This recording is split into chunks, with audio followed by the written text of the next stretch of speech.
unilateral training is one way to like really, really, really work on your shit when it comes to lifting weights. Yep. Dumbbells are awesome for that. We've talked a lot about unilateral training. But if you don't know what it is, it's doing movements with a single arm or a single leg. There you get the uni. Yeah. And it's where stabilization and activation come into play. So when you think about it, if you're doing a shoulder press and you only have one dumbbell in your hand, you have to offset your body and make sure that your core is stable so that you don't fall over. So that's where stabilization is going to come into play. Unilateral training is a game changer. Yeah.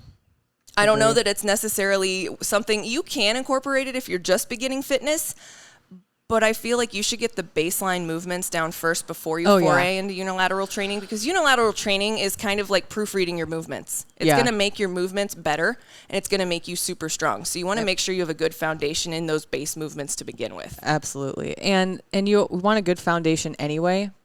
But like for me, doing those unilateral movements forces a stronger connection between my mind and my muscles. Yep.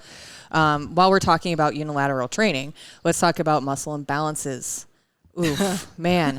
DBs will help you see where you're imbalanced or weaker. Typically, it's one side. Mine's opposite. One leg, but opposite arm. It's dumb. But left arm, right leg. Yes. Yeah.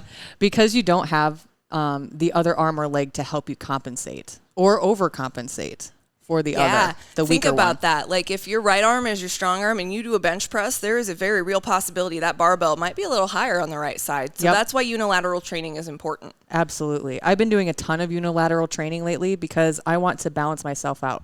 Like I just mentioned, one of my legs is out of alignment. And when I say out of alignment, I know it's out of alignment because tracking wise, when you're doing a squat, if you have any clicks or anything in your knee, you're not aligned right. Or you just have bad meniscuses. That's true too, but I know it's not that. So I've been working on unilateral training because I need to get myself balanced out there. So I've added more unilateral leg exercises with either a dumbbell or a kettlebell, either way, to balance myself out and work on the alignment in those movements. So like single leg Romanian deadlifts, lots of those, curtsy squats, lunges, static lunges. Just anything that I can think of that's a single leg movement, just so I can work on my balance and make the one leg catch up with the other.